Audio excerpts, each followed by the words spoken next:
A moment to look at this grading rubric, which will be used to grade your paper, the final product of your personal health report part 2. You'll notice that you have a total of 40 points available.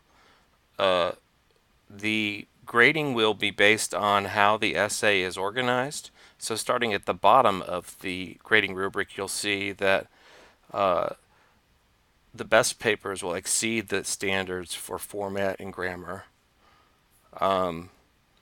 Also, your sources. You're going to be graded 5 points for the correct selection of sources.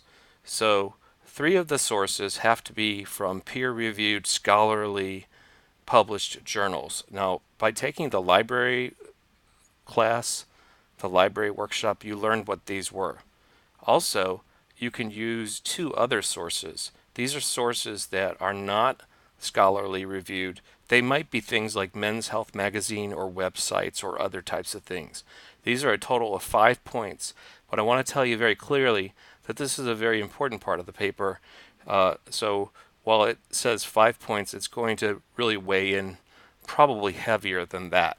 Because the next thing you're going to see is that one of the main topics, and this is really the 25 points, which is the body of your paper, is were you able to take your personal health project? So let's say that you were planning to eat better, and you look at that and you go, well, that's a pretty big topic. I don't know how I can do that.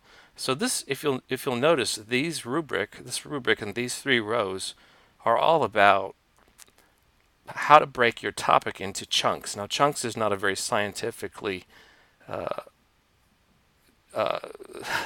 fine or fancy word, but the idea is you cannot really achieve anything unless you break things into smaller steps or chunks.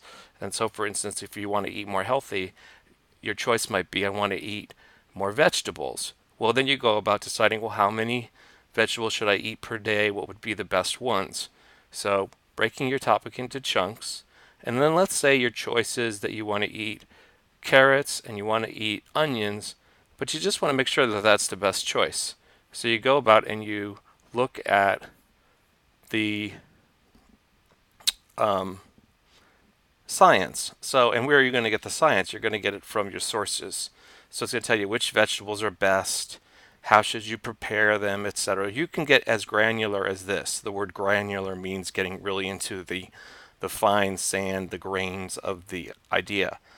So by the time you're done, you may have a goal where you'll say, I'm going to cook carrots at the beginning of the week and then put them into 5 baggies and eat cooked carrots for my lunch as part of my lunch.